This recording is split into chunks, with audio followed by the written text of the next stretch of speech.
एक मुसलमान व्यक्ति को हो गया श्री कृष्ण से प्रेम। सुनिए यह प्रसंग। एक मुसलमान व्यक्ति रोज एक पान की दुकान पर पान खाने जाया करता था। एक दिन वहां लगी श्री कृष्ण की एक सुंदर तस्वीर पर उसकी नजर पड़ी। भाई, यह सुंदर बालक कौन है? इसका नाम क्या है? इनका नाम श्याम है। यह बालक तो बहुत सुंदर है। इसके घुंघराले बाल और हाथ में बांसुरी बहुत सुहावनी लग रही है। लेकिन यह जिस जमीन पर खड़ा है वह तो बहुत खुरदुरी है। इसके पैरों में छाले पड़ जाएंगे। इसे चप्पल क्यों नहीं पहनाते? अगर तुम्हें इतनी दया आती है तो तुम ही पहना दो। पान वाले ने तो मजाक में ही कहा था, लेकिन इसी एक बात ने उस मुसलमान व्यक्ति के हृदय में गहरी हलचल मचा दी। यह बात खान साहब के दिल में उतर गई। अगले ही दिन वह श्याम के लिए चप्पल खरीद लाए और बोले, भाई, मैं चप्पल ले आया हूँ, बालक को बुलाओ। यह बालक यहाँ नहीं रहता, यह वृंदावन में रहता है, वहीं जाओ। वृंदावन में कहाँ रहता है? ये वृंदावन के बांके बिहारी मंदिर में रहते हैं। खान साहब वृंदावन के लिए चल पड़े।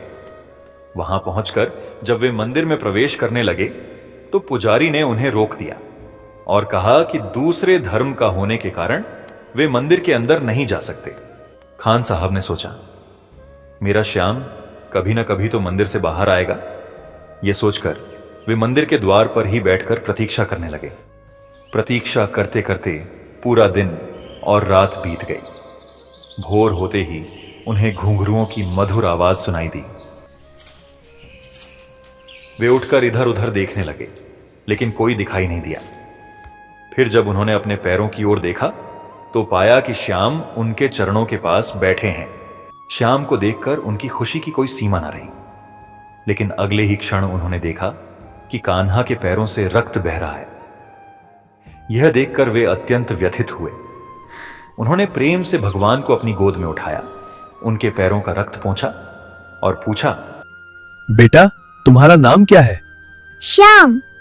तुम तो मंदिर से आ रहे हो, फिर पैरों में इतना रक्त क्यों? मैं मंदिर से नहीं आया हूँ, मैं गोकुल से पैदल चलकर आया हूँ।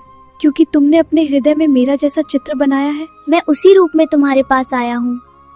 इसलिए मुझे गोकुल से पैदल आना पड़ा और रास्ते में मेरे पैरों में कांटे चुभ गए। यह सुनकर खान साहब समझ गए कि यह स्वयं भगवान है। उन्होंने भाव विभोर होकर प्रण किया, श्याम, हे मेरे स्वामी, अब मैं सदा तुम्हारा ही रहूंगा, तुम्हारे ही गुण गाऊंगा और तुम्हारे नाम पर ही पद लिखूंगा।